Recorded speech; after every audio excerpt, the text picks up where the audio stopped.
에베소서 3장 16절부터 19절까지입니다. 네, 함께 읽겠습니다. 하나님이 자신의 영광의 풍성하심을 따라서 자신의 성령님을 통해서 여러분의 속사람이 능력으로 강해지도록 해주시기를 빕니다. 믿음을 통해서 그리스도님이 여러분 마음속에 자리 잡고 살게 해주시기를 빕니다. 여러분이 사랑 안에 뿌리가 박히고 터가 잡히기를 빕니다. 그리하여 여러분이 모든 성도들과 함께 그 사랑의 넓이와 길이와 높이와 깊이가 어떠한지를 확실히 깨달을 수 있기를 빕니다. 또 지식을 뛰어넘는 그리스도님의 사랑을 여러분이 알게 되기를 빕니다.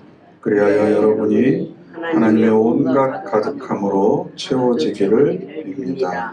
아멘.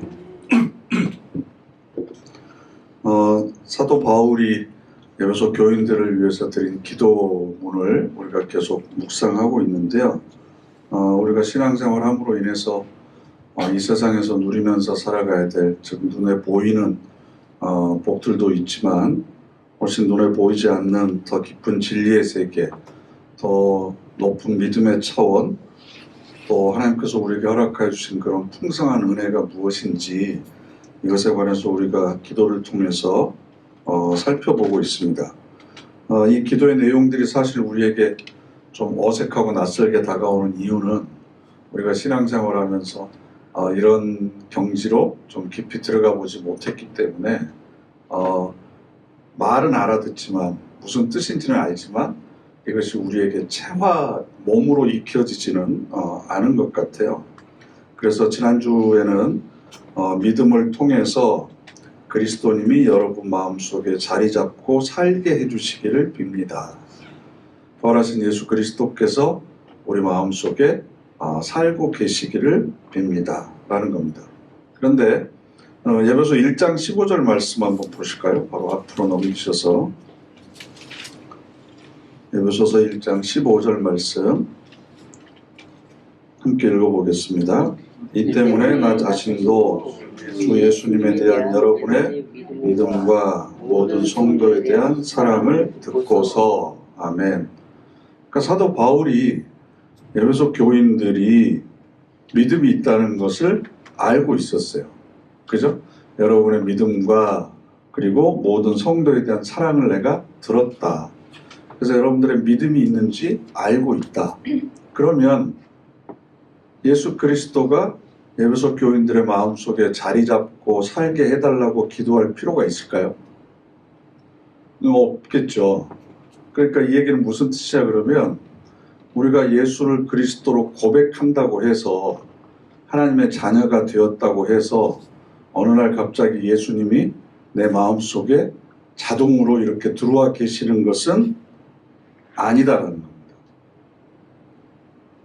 그러니까 믿기만 하면 부활하신 예수님이 모든 성도들의 마음 가운데 다 들어와서 계신다고 하면 여러분의 믿음을 내가 알고 있습니다 라고 얘기해놓고 3장에 가서 예수 그리스도님이 여러분 마음속에 머물러 살게 되시기를 바랍니다. 이런 기도를 할 필요가 없는 거죠. 그러니까 우리가 예수를 그리스도로 고백하는 믿음하고 거기에서 더욱더 성장해야 되는 건 뭐냐 그러면 예수 그리스도가 내 마음속에 들어와서 사시는 것하고는 또 다른 차원의 문제다. 이건 더 깊은 문제다라는 겁니다. 그래서 예수님이 내 마음에 계시다는 것이 도대체 어떤 것인가? 지난주에는 성령 체험과 구별되어야 된다라는 말씀을 드렸습니다. 성령은 우리에게 확신을 주는 겁니다. 확신을 주는 가장 좋은 방법이 뭐예요? 체험하게 하는 거죠. 경험하게 하는 거죠. 그래서 여러 가지 신비한 것들을 경험하게 하고 또 성령의 은사를 주고 내가 그걸 경험하지 못하더라도 다른 사람의 모습을 통해서 간접적으로 내가 경험을 하고 그래서 하나님이 살아계시는 분이구나. 예수 그리스도가 지금도 우리와 함께 계셔서 성령을 통해서 지금 역사하고 계시는구나 라고 하는 확신을 주는 거예요. 확신을. 그래서 우리는 보통 그걸 뜨거움이라고 그러죠. 그래서 지난주에도 어떤 우리 교인이 그러시더라고요. 그 뜨거움을 회복하고 싶다. 그래서 저는 속으로 말씀은 못 드렸지만 1년 365일 40년 50년 계속 뜨거운 상태에 있으면 어떻게 돼요? 왜? 10병 나죠? 10병 나. 그러니까 사랑이라고 하는 감정도 세월이 흐르면서 성숙되어져 가잖아요. 그죠? 처음 만났을 때 남녀가 그 뜨거운 감정을 40세, 50세, 60세까지 계속 이렇게 가지고 갈 수는 없는 거잖아요. 사랑이라고 감정이 변한 것이 아니라 그게 성숙되어져 가는 거죠. 그러니까 옛날에 성령의 체험을 했을 때, 성령 세례를 받았을 때 그 뜨거움을 계속해서 회복시키는 것보다는 그 확신을 가지고 이제는 더 깊은 은혜의 세계로 들어가려고 하는 노력과 연습들이 우리들에게 필요한데 사실은 우리가 그것을 잘 해내지 못하고 있다라는 겁니다. 그런데 오늘 우리가 읽은 에베소서 3장 17절 말씀을 보면 그리스도님이 여러분 마음속에 자리 잡고 살게 해 주시기를 빕니다 라고 해놓고 앞에 믿음을 통해서 이렇게 돼 있어요. 믿음을 통해서. 그럼 여기서 말하는 믿음이라고 하는 것이 무엇인가? 그럼 믿음을 통해서만 그리스도가 우리 안에 들어와서 산다고 그러시는데 여기서 말하는 믿음이라고 하는 것이 무엇인가 라는 겁니다. 이건 굉장히 깊은 의미를 가지고 있어요. 예를 들어서 요한계시록 3장 20절 말씀 한번 찾아보실까요? 요한계시록 뒤로 넘기셔서 우리 새한글 성경은 제일 뒤에가 시편이 있기 때문에 요한계시록 3장 20절 말씀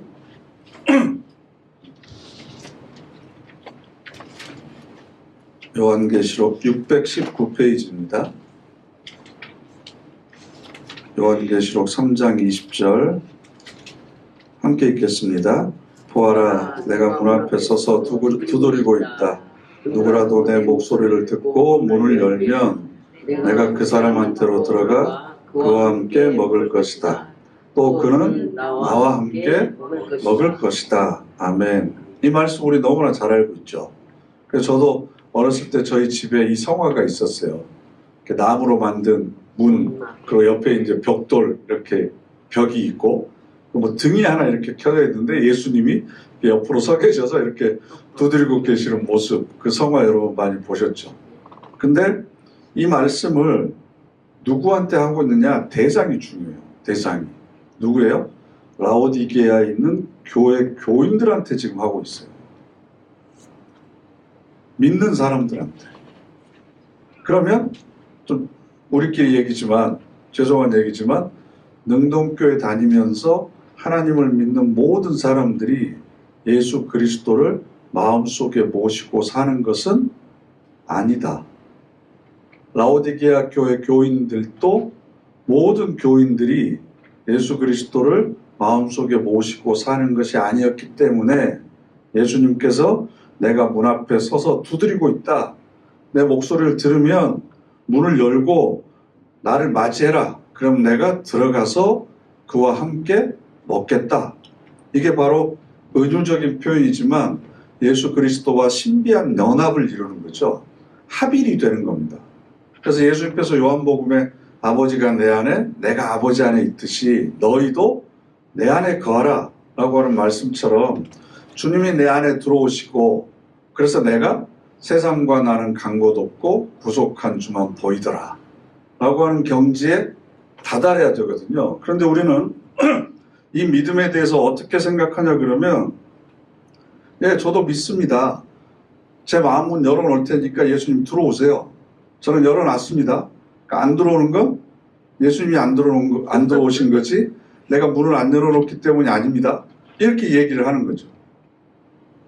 그러니까 여기서 믿음이라고 하는 건 그냥 내가 입으로만 이야기하고 고백하는 차원의 믿음이 아니라는 거예요. 쉽게 우리 그런 얘기 하잖아요. 전도하다가 아니면 새신자들한테 예수님이 당신을 위해서 돌아가셨습니다. 누구든지 이 사실을 믿으면 영생을 받고 구원을 얻습니다. 라는 얘기를 하면 믿고 싶은데 믿어지지가 않습니다. 이런 얘기 많이 하잖아요. 처음에 아니 믿고 싶기는 한데 이게 도대체 이해가 잘 안 되니까 그럼 뭐라 그래요? 걱정할 것 없습니다. 누구든지 그냥 믿습니다라고 이야기를 하면 그게 당신에게 사실이 되고 당신이 느끼지 못했을지라도 당신은 하나님의 자녀가 될 겁니다. 그러니까 입술로 고백하면 일단 믿습니다라고 이야기를 하면 지금 안 믿어지는 것이 나중에 믿어질 겁니다. 한번 해보세요. 이게 우리는 보통 믿음이라고 생각을 하는 거예요. 그러니까 말씀을 근거로 해서 예수가 그리스도이시고 예수님이 나를 위해서 십자가에서 죽으셨다는 것을 믿고 싶습니다. 근데 안 믿어집니다. 예수님을 제가 마음속에 영접하고 싶은데 예수님이 내 안에 계신지 안 계신지 믿어지지가 않습니다. 이게 사실은 정직한 표현인데 들어와 계시다고 믿어. 그러면 그게 사실이 돼. 이해가 안 되지. 믿으면 이해가 돼. 이해가 먼저예요? 믿음이 먼저예요?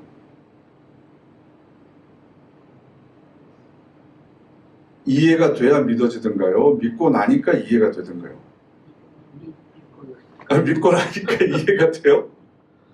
보통 우리는 논리적으로 이야기를 하면 이해가 돼야 고개가 끄덕거려지고 믿어지는 거죠. 그죠? 근데 일단 믿어봐라. 그러면 이해가 될 거다. 저는 이건 아닌 것 같아요. 그러다 보니까 우리 신앙이 터무니없이 세고 터무니없이 약해요. 터무니없이 세다는 얘기는 말하는 걸 보면 정말 세요. 모르는 게 없고 믿지 않는 게 없어요. 그런데 터무니없이 약한 건 뭐냐 그러면 삶을 보면 너무나 약합니다. 내 안에 예수님이 들어와 계신다고 막 이렇게 고백을 하고 세게 이야기를 하지만 그러면 실제로 예수님이 그 마음속에 들어와 있는 사람의 삶이 다른 사람과 달라야 되는데 별로 차이가 없습니다.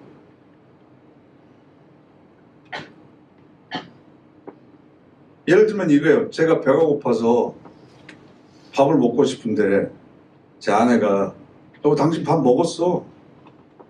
나 배고픈데 아니야. 당신 밥 먹었으니까 밥 먹은 줄로 믿어. 소고기 5인분 먹었어. 그러니까 거짓말 할 사람은 아니니까 맞아. 그래 내가 밥 먹었어.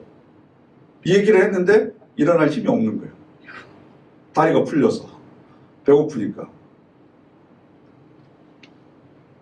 여러분 안에 예수 그리스도가 계신 걸 믿습니까? 믿습니다. 예수님이 여러분 안에서 움직이고 계십니다. 부활의 생명이 여러분들의 삶을 끌고 가십니다. 그럼 믿습니까? 그러면 아멘 막 그러잖아요. 근데 다리에 힘이 없어. 세상에 나가서 사는데 똑같이 골치 아픈 일이 있고 조그만 어려움 만나도 울고 불고 조그만 힘든 일이 있어도 징징 짜고 조그만 고난을 겪어도 하나님이 있네 없네 사랑하네 안 하네 아니 아까는 그렇게 분명히 믿고 있다고 확신한다고 여러 차례 고백했음에도 불구하고 실제로는 그것을 이겨나갈 수 있는 내적인 힘이 없는 거예요. 그러니까 우리가 지적으로 알고 있고 그것을 입으로 인정하는 것과 실제 그러냐 그래서 실제적인 힘을 발휘하고 있느냐 이것과는 차원이 다른 문제라는 거예요. 하나님이 전지전능하심을 우리는 믿잖아요. 그죠? 하나님이 살아계신 분을 믿어요. 하나님의 능력을 믿습니다. 그럼 그 믿음이 여러분들의 삶의 문제를 해결하는데 어떤 도움이 돼요? 예수 그리스도가 내 안에 들어와 계세요. 그럼 그분이 여러분에게 어떤 힘이 됩니까? 그로 인해서 여러분들의 삶에 어떤 변화가 있었습니까? 그럼 그걸 믿음이라고 우리가 할 수 있을까라는 얘기입니다. 그래서 흔히 우리가 기독교 신앙에서 착각하는 것 중에 하나가 신비하고 기적적인 방법으로 뭐든지 잘 이루어질 것이라고 생각을 하는 거예요.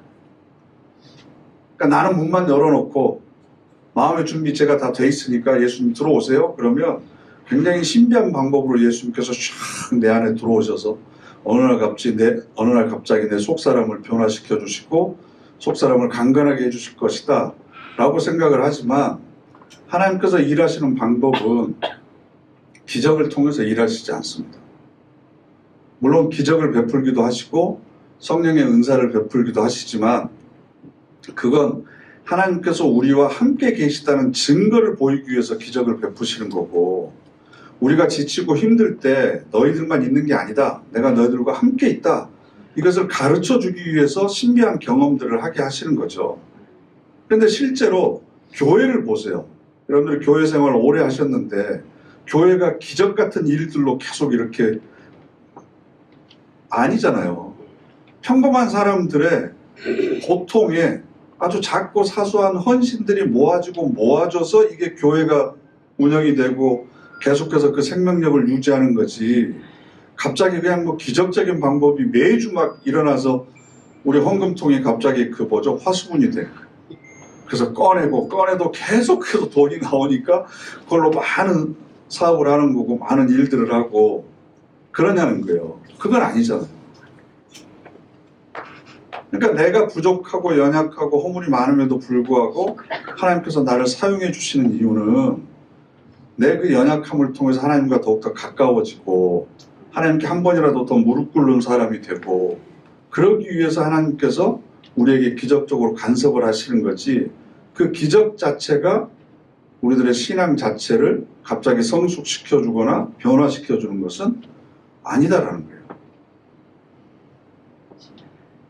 그래서 예수 그리스도의 부활을 목격한 사람이 몇 명이었냐 그러면 약 500명이었어요. 제자들까지 포함하면 더 숫자가 몇십 명 늘어나겠죠. 그래서 예수님께서 마지막에 뭐라고 그러셨냐 그러면, 내가 보낼 보혜사 그 성령이 오실 때까지 모여서 기도해라 그랬어요. 그럼 마가의 다락방에 몇 명이 모여야 돼요? 500명 이상 모여야 되잖아요. 500명 이상. 근데 몇 명 모였어요? 200명 모였어요. 120명. 그럼 24%, 25% 정도밖에 안 모인 거예요. 그럼 나머지는 어디 갔어요? 예수님이 부활하신 것을 직접 목격하는 것만큼 더 위대한 기적이 어디 있습니까? 그런데도 그 사람의 삶을 변화시켜주지 못합니다. 그럼 그 120명, 성령 강림까지 체험했던 그 많은 사람들이 전부 다 복음의 일선에서 복음을 전하는 사람들로 살았습니까? 그건 아니겠죠. 내가 무슨 특별한 기적을 경험하면 내 안에 예수님이 계시다는 걸 어느 날 갑자기 깨닫게 되고, 그분의 음성이 막 잘 들리게 되고, 내가 거절할 수 없는 어떤 강권적인 힘이 내 삶을 끌고 가게 될 거다. 그러니까 나는 문만 열어놓으면 되니까 예수님 들어오세요. 아니 왜 안 들어오세요? 나는 문을 열어놨는데. 이것을 우리는 믿음이라고 생각한다는 겁니다. 그런데 예수 그리스도가 우리 안에 들어오시기 위해서 필요한 믿음이라고 하는 것은 구체적인 연습과 훈련입니다. 구체적인 연습과 훈련. 그것이 계속해서 쌓여갈 때 내 삶에 있어서 점진적인 변화들이 일어나는 거죠. 성령 세례를 통해서 내가 마음의 확신을 경험했다고 한다면 그 확신을 가지고 우리는 뭘 해야 되냐 그러면, 예수님이 내 안에서 계속 살아계시도록 자기를 부인하는 일들을 계속 해야 되는 거죠. 지난주에 제가 설교하면서 말씀드린 것처럼. 그래서 이것을 묘사해주는 너무나 그 훌륭한 시가 하나 있어요. 함석헌 선생님이 쓰신 님이 오신다. 님이 오신다. 여기서 님이 사랑하는 님일 수도 있지만 예수 그리스도가 우리 안에 오신다 라고 하는 의미로 여러분들이 한번 받아들이고 한번 들어보세요.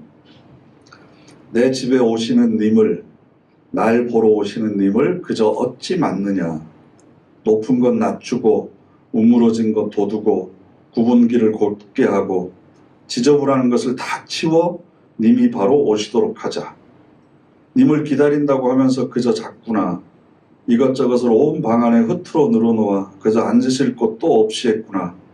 어서 오셔 모셔야 할 님 더러운 길에 왜 더듬게 하며 맑고도 거룩하신 그의 몸을 해뜨린 이 속에 어찌 맞을꼬. 오 내 맘이 급해. 쓸자 닦자 고치자 물을 뿌리자 묻고 안고 이 먼지를 다 어찌하노. 언제 이것을 아름다이 하노. 자리 위엔 무슨 때가 이리도 꼈느냐. 천장에 거미줄을 누가 치느냐. 이리도 더러운 줄 나도 몰랐지. 뜰에는 무엇이 저리도 많아 발도 옮겨놓을 곳이 없고 앞길에는 돌이 드러나고 다리가 무너졌으니 저거는 누가 놓아주느냐. 아이고 님이 오시네. 저기 벌써 오시네. 이를 어찌 너 어딜 들어오실랍고. 이 얼굴 이 꼴 이 손은 예예 걱정 마라. 나도 같이 쓸어주마. 나 위에 쓸 자는 그방 내가 쓸어 너를 주고 닦다가 달아질 내 맘 내 닦아주마. 쓸자 닦자던 마음 그것조차 마음뿐이고 님이 손수 쓰시고 나까지도 앉으라 하시니 제 자랑이라고는 없소이다. 참 없소이다. 밝히자면서 못 밝힌 방 저절로 밝아지고 맑히자면서 못 맑힌 밤 나중엔 맑아졌으니 내라고는 없소이다. 님 곁에만 살으리. 이게 무슨 뜻이냐 그러면요. 님이 오신대요. 그래 오세요. 제가 문 열어놓을게요. 그리고 가만히 있는 게 이게 믿음이 아니고 하다못해 제가 신방 가려고 하더라도 지난주에는 권사님 저는 보지도 않는 베란다 창틀까지 이렇게 막 닦으셨다고 그러는데 제가 가서 이렇게 이런 데 다 이렇게 구석구석 검사하는 거 아니거든요. 근데도 귀한 분이 오신다고 그러면 적어도 거실 청소라도 하고 지저분한 건 다 안방에다 넣어놓는데 안방 열어보면 안 된대. 이것저것 다 쌓여있대. 네. 하다못해 보이는 것이라도 깨끗하게 하잖아요. 근데 여기 이 시를 보면 높은 것 낮추고 우물어진 것 돋우고 굽은 길 곱게 하고 그리고 길도 더듬어서 오시지 않도록 그래서 쓸자 닦자 고치자 물을 뿌리자 그리고 뜰에 있는 그것도 좀 정리도 좀 하고 막 이렇게 해야 되는데 마음만 있지 어떻게 해야 될지도 모르고 실제로 해도 별로 표시도 나지도 않고 그러는 사이에 어느덧 님이 와버리신 거죠. 그런데 그것을 같이 치워주시고 같이 쓸고 같이 닦아주시고 근데 그것만 아니라 그의 마음까지 밝게 해주시고 맑게 해주신다라는 겁니다. 그러니까 우리가 다시 예배소서 3장으로 와서요. 예배소서 3장으로 와서 17절에 믿음을 통해서 그리스도님이 여러분 마음속에 자리 잡고 살게 해주시기를 빕니다. 그런데 이 기도를 하기 전에 어떤 기도가 먼저 나와요? 16절에 하나님이 자신의 영광의 풍성하심을 따라서 자신의 성령님을 통해서 여러분의 속사람이 능력으로 강해지도록 해주시기를 빕니다. 그 다음에 뭐가 나와요? 그리스도가 여러분 마음속에 자리 잡고 살게 해주시기를 빕니다. 라는 기도가 그 다음에 나오는 거예요. 그죠? 그러면 우리가 해야 될 일이 뭐예요? 우리가 먼저 해야 될 일은 예수 그리스도가 우리 안에 들어오시는 건 내가 어떻게 할 수 없어요. 그분을 끌어다가 앉혀놓을 수 없어요. 억지로 할 수 없어요. 근데 뭘 해야 되냐 그러면 속사람이 강해져야 돼요. 속사람이 강해져야 돼요. 이걸 함석환 선생님의 시를 표현을 빌리면 우리 마음속을 쓸고 닦고 깨끗이 하고 움푹 패인 곳은 다듬고 돋아놓은 것은 이렇게 좀 깎고 이렇게 해서 그 님이 내 안에 들어와 계실 만큼만의 장소를 만드는 일은 우리가 해야 되는 거예요.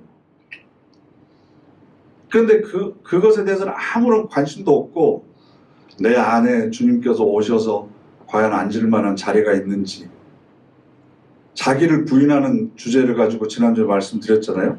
내 뜻과 내 생각과 내 의도를 비워놔야만 주님의 생각과 의도가 내 안에 가득 차게 되는데 여전히 내 고집과 내 주장과 내 판단을 가지고 모든 걸 선택하고 하면서 주님 내가 언제 열어놓을 테니까 언제 오세요? 들어오시는 것마저도 내가 결정해서 내가 선택하고 내가 원할 때 들어오셔야지 아닐 때 들어오면 서로 불편하니까 그것마저도 내가 정해놓고 오세요 가세요라고 하는 게 그게 과연 믿음일까라는 겁니다. 믿음일까? 그러니까 주님이 내 안에 머물러 산다 그랬잖아요. 머물러 자리 잡고 살게 해주시기를 빕니다. 자리 잡고 살았으면 좋겠다는 얘기는 무슨 뜻이에요? 내가 기분 좋을 때 잠깐 문 열어놓을 테니까 얼른 왔다가 차 한잔만 하고 가세요. 계속 있으면 서로 불편하니까 얼른 가세요. 이게 아니고 머물러서 자리를 잡고 살게 해달라는 거예요. 그러기 위해서는 일회적인 것이 아니고 계속해서 연습과 반복, 훈련을 해야 돼요. 예수님께서 원하시는 게 뭔지, 어떻게 하면 예수님이 내 마음속에 들어오실 수 있는지, 그럼 내 마음속에, 내 속사람 속에 더 강하게 해야 될 부분이 뭐가 있고, 내 마음속에 치워야 될 것이 뭐가 있고, 덮어야 될 것이 뭐가 있고, 털어버려야 될 것이 뭐가 있고, 이것들을 여러분들이 계속해서 보면서 예수님이 들어오실 만큼의 내 속사람을 준비하는 일들을 계속해서 해나가는 것, 이것이 믿음이죠. 이것이. 그렇게 해서 속사람이 강건해지고 강해지고, 그 강해진 속사람 안에 예수 그리스도가 자리 잡고 살게 되면 그 다음에 17절 하반절에 무슨 기도가 나오냐 그러면, 여러분이 사랑 안에 뿌리가 박히고 터가 잡히기를 빕니다. 이렇게 돼 있어요.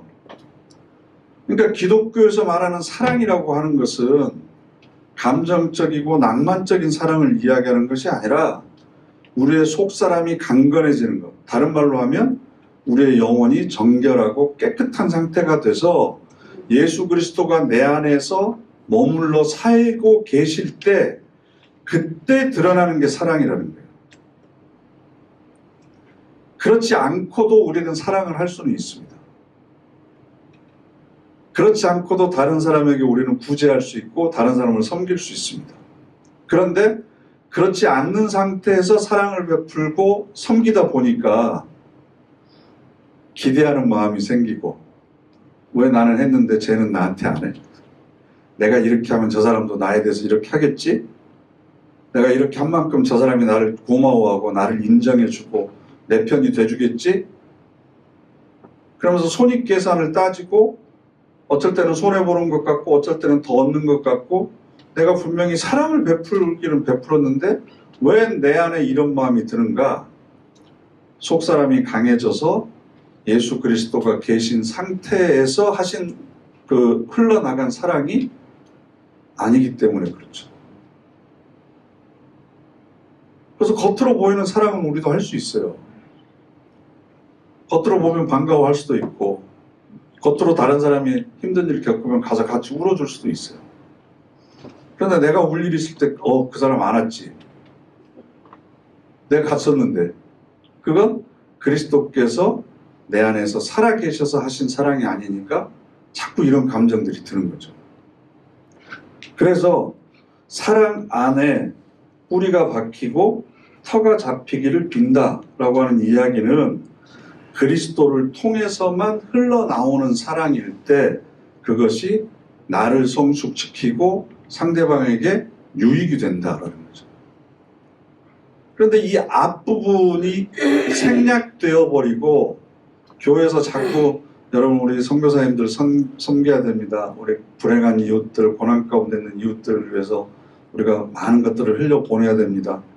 라는 이야기만 우리는 듣다 보니까 이 앞부분이 채워지지 않는 거죠. 그러다 보니까 처음에는 성령의 세례를 받고 마음이 뜨거울 때는 막 이렇게 기쁜 마음으로 하는데, 나중에는 쥐어짜는 게 되는 거예요. 쥐어짜는 게. 그러다 보니까 잘 안 나와. 나중에는 마른 걸레를 비틀고 있어요. 그러니까 교회에서 직분을 맡아서 다른 사람을 섬기고 하는 일들이 속사람이 강해지고 그리스도로 인해서 내 안에 사랑이 더 넘치는 게 아니라, 있는 사람 다 쥐어짜서 하다 보니까 나중에 1년, 2년 하고 나면 탈진이 돼버리는 거예요. 지치는 거예요. 사역을 통해서 내가 더 풍성한 은혜 가운데 거하는 게 아니라 그 일 자체가 나를 힘들게 만드는 거예요. 그러니까 대부분의 사람들이 연말만 되면 목사님 내년에 나 그거 안 할래요, 지쳤어요, 힘들어요 라는 얘기를 하는 거죠. 그러다 보니까 내 안에 신앙의 기초가 어디에서부터 잘 쌓여서 가야 되는지에 대해서는 생각하지 않고, 누구 때문에 제가 힘들어서 그래요, 이 환경이 그래서 그래요, 아니면 제 가정 형편이 이래서 그래요, 자꾸 다른 탓을 하는 거예요.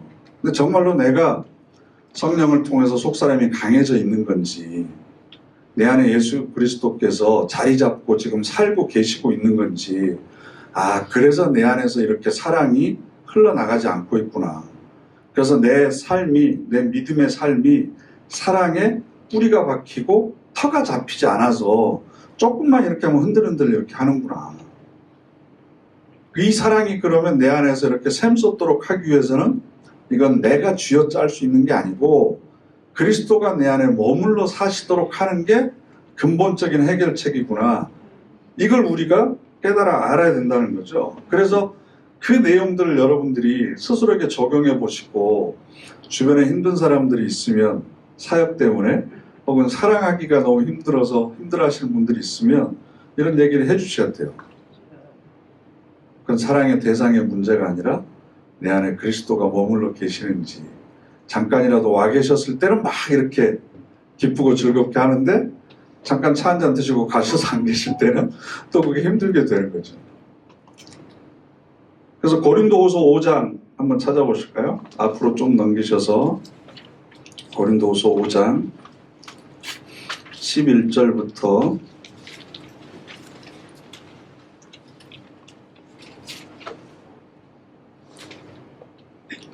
고린도후서 5장 11절부터 함께 읽겠습니다.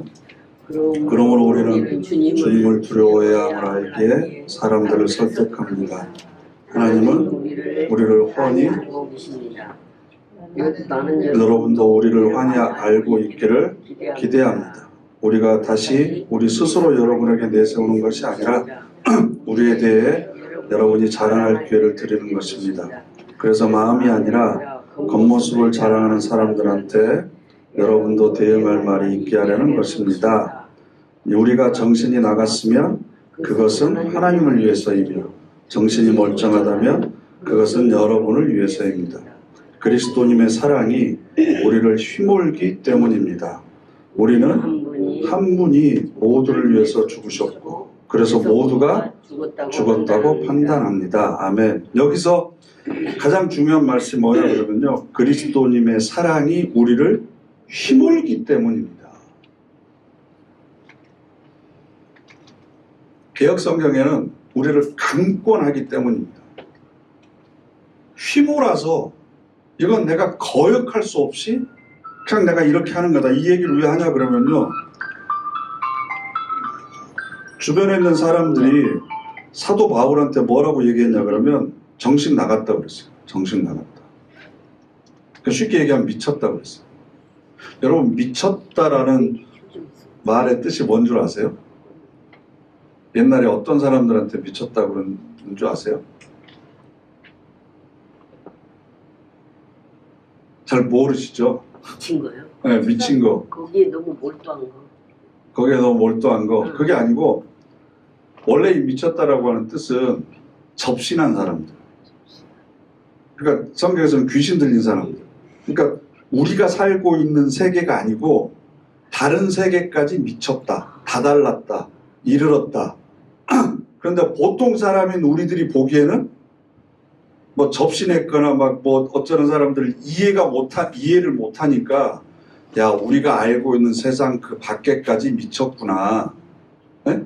이르렀구나, 거기에 다다랐구나, 그런 의미에서 미쳤다라고 얘기를 하는 거예요. 부정적인 의미로 저 사람 이런 의미가 아니고, 그랬는데 요즘에는 방금 얘기하신 것처럼 한 가지에 몰입하거나 아니면 정신 나간 것처럼 헛소리하거나 그러면 다른 세계에 미쳤다는, 다른 세계에 도달했다, 이런 뜻이거든요. 그래서 여기까지만 얘기하지. 더 얘기하면, 그러니까 다른 사람들이 보기에 사도 바울이 정신 나가고 미친 것처럼 보일 거예요. 근데 사도 바울은 그리스도의 사랑이 우리를 휘몰아가고 있다. 보통 사람들이 알고 있는 세상 그 너머에, 세상에 지금 붙들려서 거기까지 미친 거죠. 거기까지 도달한 거예요. 그래서 그 사랑이 나를 이렇게 휘몰아서 가니까 나도 어떻게 거역할 수가 없다.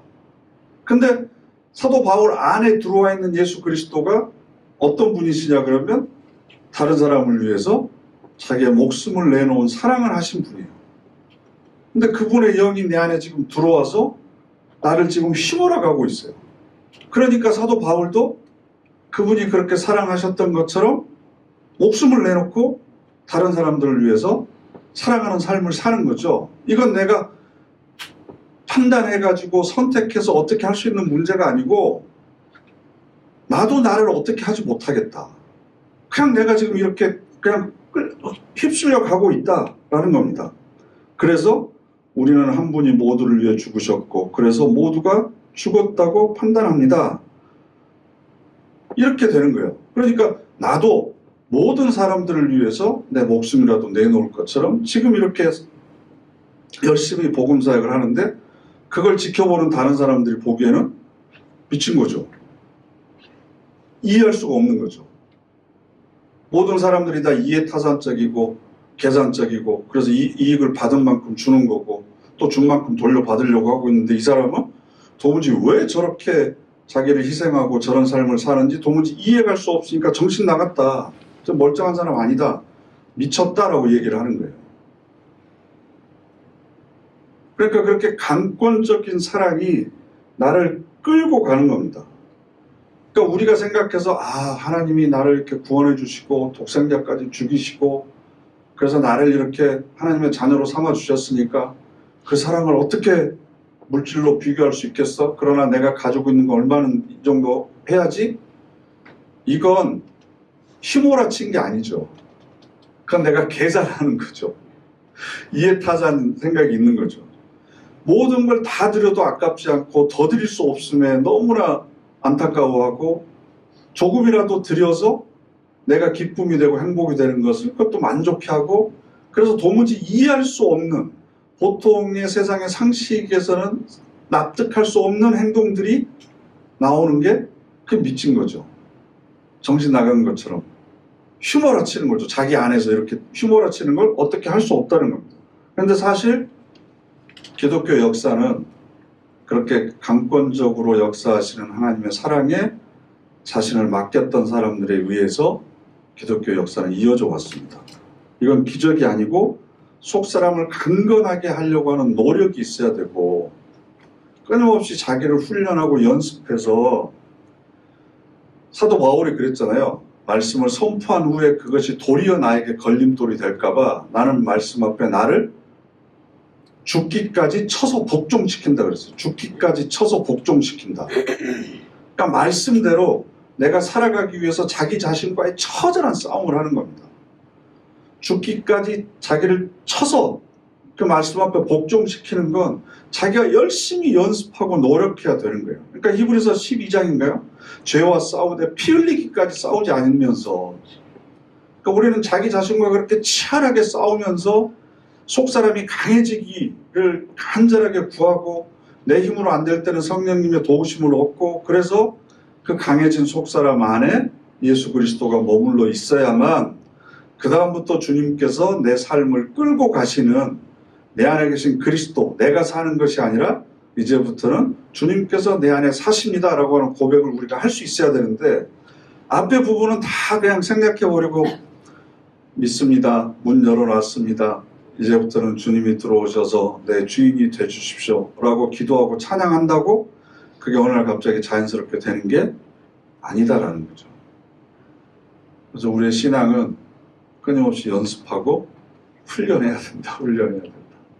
여러분들이 지금 말씀을 듣는 것도 그래서 자극을 받기 위해서고, 그래서 여러분들이 사도 바울이 에베소 교회 교인들을 했던 기도처럼 성령으로 내 속사람을 강해지도록 해주시고, 내 안에 예수 그리스도께서 자리 잡고 머물러 살게 해주시고, 그래서 그 사랑에 내 삶이 뿌리가 박히고 터가 잡히게 해주셔서, 그래야 그 다음 기도로 나오는 거예요. 그 사랑의 높이와 깊이와 넓이와 길이를 알게 해주십시오. 그리고 그 사랑이 나를 통해서 흘러가게 해주십시오. 그래서 내가 해야 될 신앙의 영역이 있는 거고, 하나님께서 우리를 통해서 하실 일이 있는 거예요. 그러니까 이걸 헷갈려서 하나님이 하실 일을 내가 하는 것처럼 착각하면 안 되고, 내가 해야 될 일을 하나님 해주세요 라고 손 놓고 있으면 안 된다는 거죠. 열심히 여러분들이, 우리가 이 땅에 얼마 살지 모르잖아요. 남아있는 삶 동안 최선을 다해서 우리의 속사람을 강하게 하고 그리스도와 함께 사는 그런 삶이 되시기를 간절히 바랍니다. 아멘. 기도하겠습니다.